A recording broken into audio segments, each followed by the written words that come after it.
Hello friends, आज हम a house is not a home का फुल समरी करेंगे।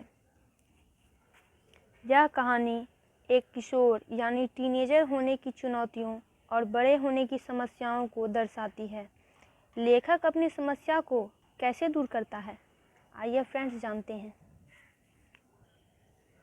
लेखक कहता है कि स्कूल का उसका पहला वर्ष रमणीय नहीं था। उसने नौसिखिए यानी एक नए विद्यार्थी की तरह अनुभव किया। उसका स्कूल उसके पुराने स्कूल से 2 गुना बड़ा था। उसके पुराने मित्र एक अलग हाई स्कूल में चले गए थे, इसलिए उसने अकेलापन महसूस किया। उसे अपने पुराने अध्यापकों की भी याद आती थी। वह उनके पास जाता था। वे उसे स्कूल के कार्यक्रमों में भाग लेने की सलाह देते थे। एक रविवार दोपहर लेखक घर पर बैठा हुआ था। वह होमवर्क कर रहा था। ठंड थी, अंगीठी में आग जल रही थी। उसकी बिल्ली उसके समीप थी। उसकी माँ आग को ठीक कर रही थी। अचानक उसने छत से धुआं निकलते देखा। यह बढ़ गया। वे अगले आंगन में आ गए, परंतु आग ने स्थान को घेर लिया था। यह फैल रही थी।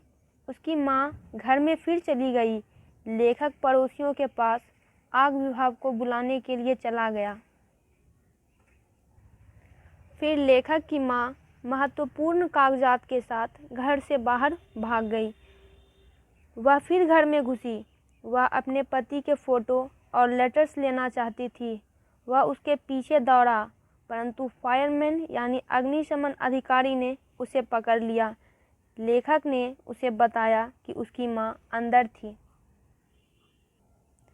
अग्निशमन अधिकारी ने उसे कंबल में लपेटकर कार में बैठा दिया।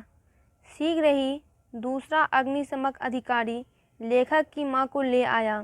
उसने उसके मुंह पर ऑक्सीजन का नकाब लगाकर ट्रक में लिटाया। वैसे वह ठीक थी।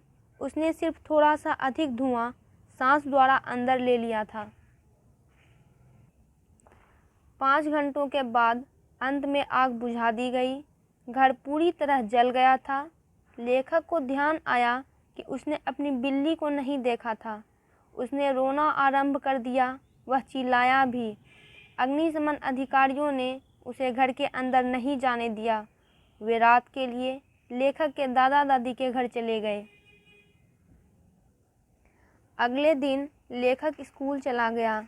बिना जूते पहने वह अपने पुराने कपड़ों में था। उसके पास कोई पुस्तक या होमवर्क नहीं था। उसका बैकपैक यानी कमर का बैग भी जा चुका था। वह उदास था। उसने अनुभव किया कि क्या वह सारा जीवन जाति बहिष्कृत रहेगा। वह बढ़ना नहीं चाहता था। वह मरना चाहता था, परंतु वह स्कूल चला गया। लेखक स्कूल घर होता गया। हर एक चीज़ नष्ट हो चुकी थी। सिर्फ फ़ोटो एल्बम, कागजात आदि नष्ट नहीं हुए थे। अपनी बिल्ली के लिए उसका दिल बेचैन था। उसकी माँ ने उसे शीघ्रता से वहाँ से ले गई। उन्हें रहने के लिए एक स्थान पाना पड़ेगा। उसे स्कूल के लिए कपड़े भी खरीदने पड़ेंगे। जल्द ही उस जगह से मलबा उठाया जाने लगा। लेखक वहाँ चला जाता। वह अपनी बिल्ली के बारे में सोचता रहता। वह सोचता रहता कि कैसे बिल्ली उस पर चढ़ जाती और कैसे उसकी जेब में सो जाती थी। जल्द ही सभी लोग लेखक की हालत को जान गए। लोग उसे जिम में ले जाने के लिए उसके चारों तरफ इकट्ठा हो गए। लेखक आश्चर्यचकित हो गया। जल्द ही वह उसे जान गया। अंदर मेज पर स्कूल की चीज़ें थी। ये थी नोटबुक, कपड़े, जीन्स, टॉप, स्वेटर। लेखक भावुक हो गया। उसे काफ़ी आराम महसूस हुआ, जैसे लोग उसे मिलने आए। वे वैसे व्यक्ति थे जो उसे पहले नहीं मिले थे। उसने उस दिन काफ़ी मित्र बनाए। 1 महीने बाद लेखक अपने घर पर था। यह दोबारा बनाया जा रहा था। उसके स्कूल के 2 मित्र उसके पास गए। आग उसके समीप के सभी अद्भुत व्यक्तियों को उसके पास लाने के लिए जिम्मेवार थी। उसने अनुभव किया कि उसका जीवन फिर पहले जैसा हो रहा था। जल्दी ही एक महिला उसके पास आई। उसके साथ एक बिल्ली थी। उसने लेखक से पूछा कि क्या बिल्ली उसकी थी। लेखक ने बिल्ली को उससे एकदम से ले लिया। बिल्ली खुशी से घुरघुराने लगी। लेखक के मित्र उसे गले लगा रहे थे। जहाँ तक बिल्ली की बात थी, वह आग से दूर भाग गई थी। उस महिला ने उसे ले लिया। उसने किसी प्रकार से पता लगाकर उसके मालिक को यह बिल्ली लौटाई थी।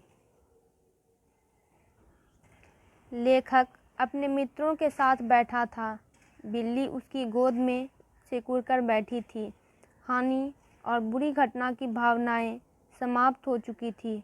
उसने अपने जीवन और अपने नए मित्रों के लिए कृतज्ञता का अनुभव किया। उसने इसे एक अजनबी और बिल्ली की घुरघुराहट के लिए भी अनुभव किया। तो दोस्तों, कहानी में लेखक हमें बताता है कि हमें अपने जीवन की समस्याओं और चुनौतियों का सामना निर्भीकता से करना चाहिए। लेखक को कई कठिनाइयों का सामना करना पड़ा क्योंकि उसके घर में आग लग गई और सब कुछ जल गया। उसके पास पहनने के लिए अच्छे कपड़े नहीं थे और ना ही रहने को घर था। उसे उसकी बिल्ली भी गायब थी। वह उदास और हताश अनुभव कर रहा था, लेकिन बाद में उसके सहपाठियों ने उसकी हर मदद की। उसकी खोई हुई बिल्ली भी वापस आ गई। उसका जीवन में रुचि और जीने की इच्छा वापस लौट आई।